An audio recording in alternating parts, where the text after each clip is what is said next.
cordes. On va pas commencer à essayer de faire des formations bizarroïdes. C'était le 6 mai 2018.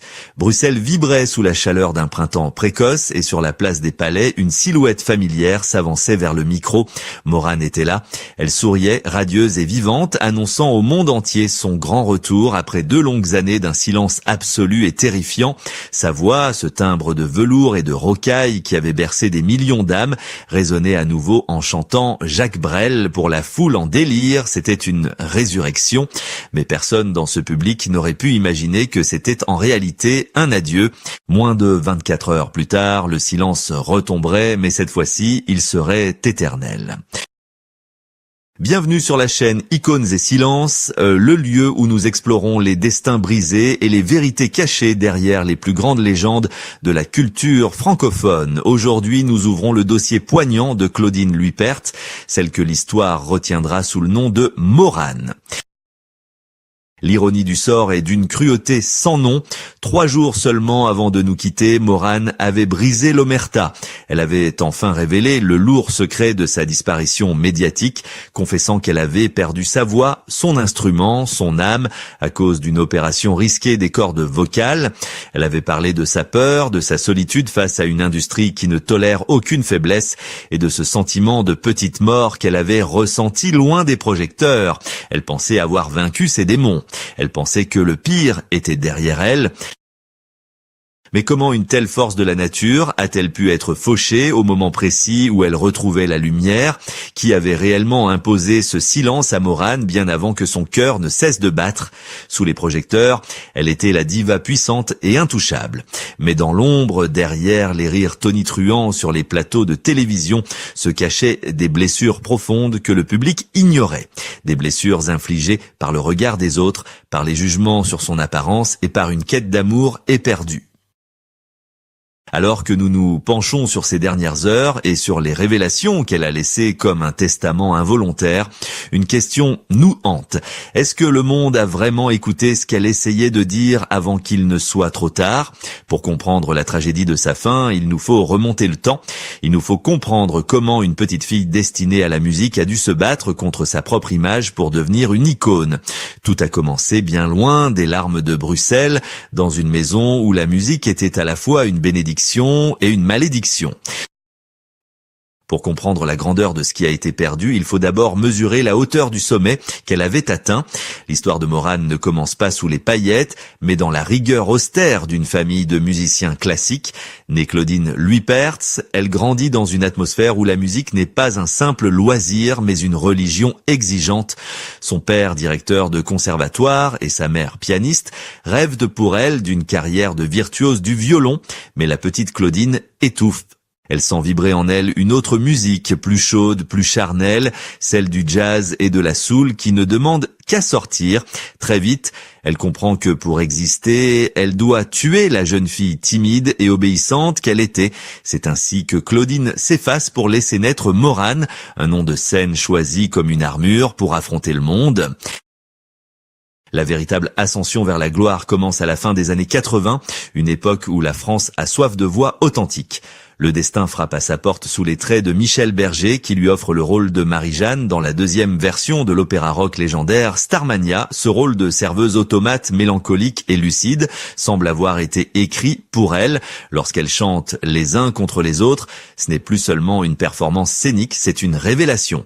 La France découvre une voix unique, un timbre légèrement voilé, capable de passer de la puissance d'un orage à la douceur d'une caresse en une fraction de seconde. Chaque soir, elle vole la vedette, transformant sa tristesse intérieure en un art majeur qui bouleverse les spectateurs. Les années 90 et 2000 marquent son apogée absolu. Morane n'est plus seulement une chanteuse, elle devient la confidente de tout un peuple. Avec des titres emblématiques comme Toutes les mamas, elle célèbre la force des femmes et l'amour maternel avec une authenticité qui traverse les générations. Sa voix devient le refuge de millions de personnes. Quand on écoute sur un prélude de Bach, on entend la perfection technique alliée à une sensibilité à fleur de peau. Elle enchaîne les albums à succès succès, les victoires de la musique et les collaborations prestigieuses avec les plus grands, de Céline Dion à Charles Aznavour. Elle s'est partout, sur toutes les ondes, sur tous les plateaux de télévision, imposant son talent brut face à une industrie qui commence déjà à privilégier l'image sur le fond. Le public l'adore pour sa générosité et son humour ravageur. Elle incarne cette figure de la bonne copine, celle avec qui on voudrait rire et pleurer, celle qui ne triche pas. Pour l'extérieur, elle est au zénith, une étoile intouchable qui a conquis le cœur de la francophonie. Chaque concert est une messe où sa voix de velours guérit les âmes blessées. Mais ce que personne ne voit alors que les projecteurs l'aveuglent, c'est que cette voix miraculeuse est en train de devenir sa seule raison d'être, son unique bouée de sauvetage dans un océan d'insécurité. Alors que la France entière l'adule pour son talent, Mauranne commence à livrer une guerre secrète contre un ennemi impitoyable, un ennemi qui la guette chaque matin dans le miroir et qui s'apprête à transformer son rêve éveillé en un cauchemar silencieux. Pourtant, dès que les lumières de la scène s'éteignaient, une autre réalité, bien plus sombre et glaciale, reprenait ses droits. Si le public voyait en Mauranne une divinité de la soul, l'industrie du spectacle, elle, ne cessait de lui rappeler qu'elle n'entrait pas dans le moule étriqué des standards de beauté. Dans un monde obsédé par l'image où la minceur est souvent érigée en condition sine qua non du succès, Mauranne détonnait. Elle a dû affronter ce que l'on ne nommait pas encore le body shaming. Une violence psychologique inouïe qui ciblait son corps plutôt que de célébrer son art. Les critiques ne se contentaient pas de juger ses albums, elles distillaient parfois un venin subtil sur son apparence, transformant son poids en un sujet de débat public, comme si son talent ne suffisait pas à lui donner le droit d'exister.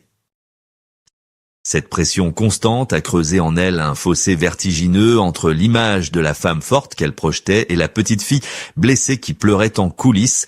Pour survivre dans cette arène médiatique impitoyable, Mauranne s'était forgé une armure faite d'autodérision et d'humour. Elle riait d'elle-même avant que les autres ne puissent le faire, lançant des blagues sur ses rondeurs pour désamorcer les attaques. Mais ce rire était un bouclier de verre, fragile et prêt à se briser à tout moment.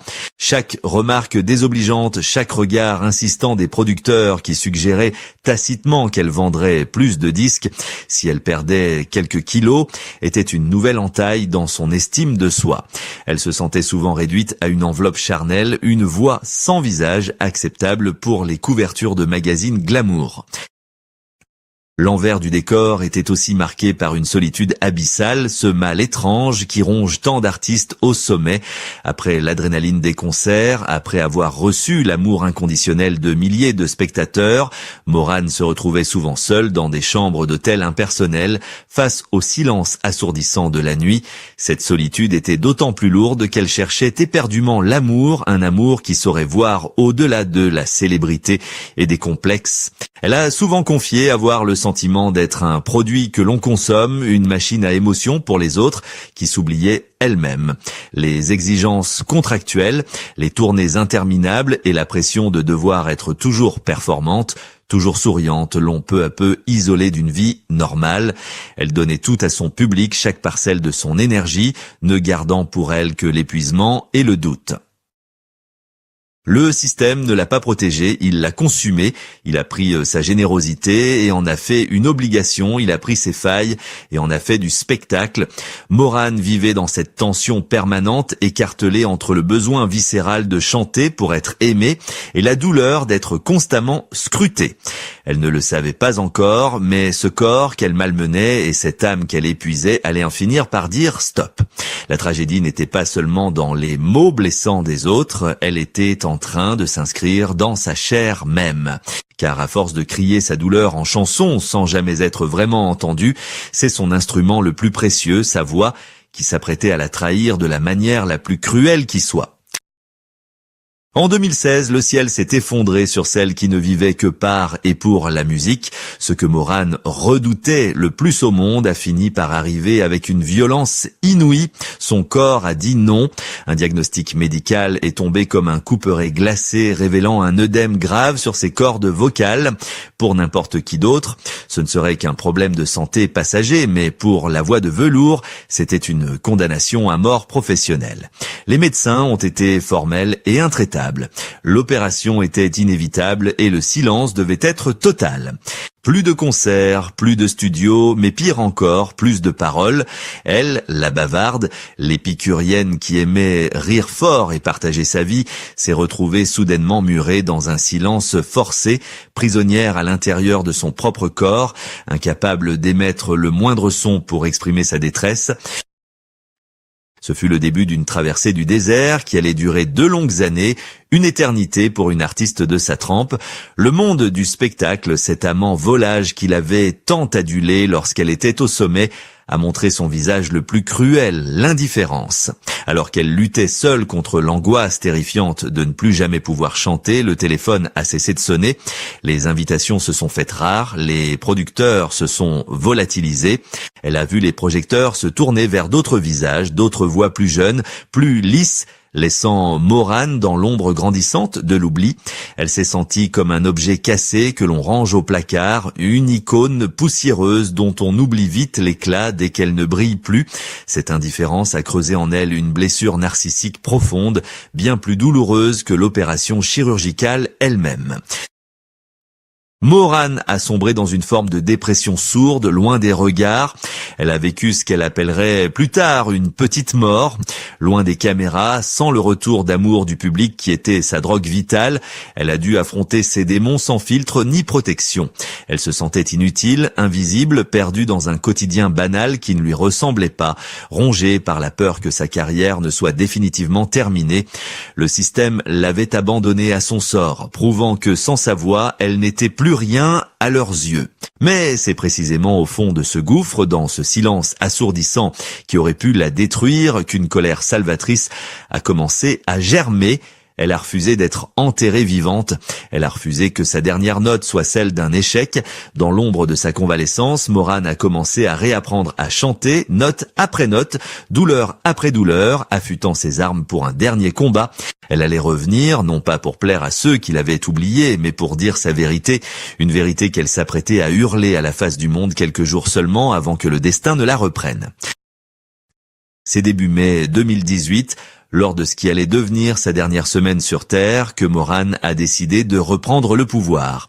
À 67 ans, elle n'était pas vieille, mais elle portait en elle la fatigue de 1000 vies et surtout la soif impérieuse de vérité.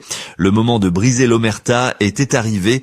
À l'occasion de la sortie annoncée de son album Hommage à Jacques Brel, un projet qui lui tenait viscéralement à cœur, elle a choisi de ne plus rien cacher. Dans une série d'interviews poignantes accordées à la presse belge et française, elle a levé le voile sur le mystère de ces 2 années d'absence. Elle a avoué publiquement ce que beaucoup d'artistes cachent par orgueil, la faillite de son corps. J'ai cru que je ne rechanterais plus jamais, a-t-elle lâché, des mots terribles pour une femme dont la voix était l'unique identité. Mais ce retour n'était pas seulement médical, c'était une revanche sociale. 3 jours avant sa mort, sur la scène de la fête de l'Iris à Bruxelles, puis face aux journalistes, Morane a réglé ses comptes, non pas avec haine, mais avec une lucidité foudroyante. Elle a dénoncé la violence de ces haters, ces lâches anonymes cachés derrière leurs écrans qui, pendant des années, l'avaient harcelée sur son physique, la traitant de grosse, l'insultant parce qu'elle ne correspondait pas à l'image glacée des magazines. Elle a pointé du doigt cette cruauté gratuite qui l'avait tant blessée, déclarant qu'elle ne laisserait plus jamais ces voix malveillantes définir sa valeur. Elle a fustigé l'hypocrisie d'un métier qui vous encense un jour et vous jette le lendemain dès que la maladie vous frappe. En remontant sur scène ce jour-là, sous le soleil bruxellois, Morane a fait bien plus que chanter. Elle a posé un acte de résistance. Elle a chanté pour toutes les femmes qu'on juge sur leur apparence, pour tous les artistes qu'on abandonne quand ils trébuchent. Elle a prouvé que sa voix de velours était revenue, plus grave, plus écorchée, mais plus vivante que jamais. Elle rayonnait d'un bonheur fragile, celui d'une survivante qui croit avoir gagné la guerre. Elle parlait d'avenir, de tournée, de projets fous pour 2019. Elle avait pardonné à son corps, mais elle n'avait rien oublié de la lâcheté du monde. C'était son grand cri de victoire, un cri d'amour et de défi lancé à la face du destin. Elle tenait enfin sa revanche sur le silence, persuadée que le livre de sa vie s'ouvrait sur un nouveau chapitre glorieux. Elle ne pouvait pas savoir que le point final était déjà écrit et qu'il serait posé brutalement, sans rature ni appel, dans l'intimité de sa salle de bain, à peine l'écho des applaudissements éteints. L'histoire de Morane dépasse largement le cadre d'une biographie d'artiste interrompue trop tôt. Elle résonne comme un avertissement solennel, un miroir tendu à une société du spectacle qui consomme les talents avec une voracité effrayante. Au-delà des larmes et des hommages qui ont inondé les réseaux sociaux après son départ, il nous faut affronter une vérité dérangeante. Morane a passé sa vie à offrir sa voix pour panser nos blessures, mais qui était là pour panser les siennes lorsque les projecteurs s'éteignaient. Son destin tragique nous force à nous poser des questions que nous préférons souvent ignorer. Et si l'industrie du spectacle apprenait enfin à traiter ses idoles comme des êtres humains fragiles et non comme des produits marketing à la date de péremption programmée? Sommes-nous capables d'écouter la douleur qui vibre derrière la mélodie avant que le silence ne devienne définitif? Le parcours de cette chanteuse de l'âme est celui de milliers d'artistes, connus ou inconnus, qui sont broyés par la machine à rêve, des artistes à qui l'on demande d'être parfaits, d'être minces, d'être lisses, au prix de leur santé mentale et de leur intégrité physique. Morane a payé le prix fort pour cette gloire, elle a donné sa santé, sa tranquillité et finalement sa vie à cet art qui l'a dévoré autant qu'il la nourrissait. Sa disparition brutale, juste au moment où elle relevait la tête, est une leçon d'humilité pour nous tous. Elle nous rappelle que derrière chaque icône, derrière chaque sourire de façade sur un plateau télévisé, il y a un cœur qui bat, qui doute et qui peut s'arrêter à tout instant. Aujourd'hui, il ne nous reste que ces chansons, ces trésors intemporels qui continuent de nous faire frissonner, mais en les écoutant désormais, nous ne pourrons plus ignorer l'histoire de la femme qui se cachait derrière. Morane ne cherchait pas la pitié, elle cherchait simplement le droit d'exister pour ce qu'elle était vraiment, une voix pure et sans artifice. Comme elle l'aurait peut-être dit elle-même en guise d'adieu, je ne voulais pas être une image glacée sur du papier, je voulais juste que mon âme touche la vôtre une dernière fois. L'histoire de Morane Louis Pertz n'est pas seulement celle d'une fin tragique, c'est le rappel éternel que la voix humaine est le plus beau, mais aussi le plus fragile des instruments. Écoutons-les tant qu'ils sont vivants.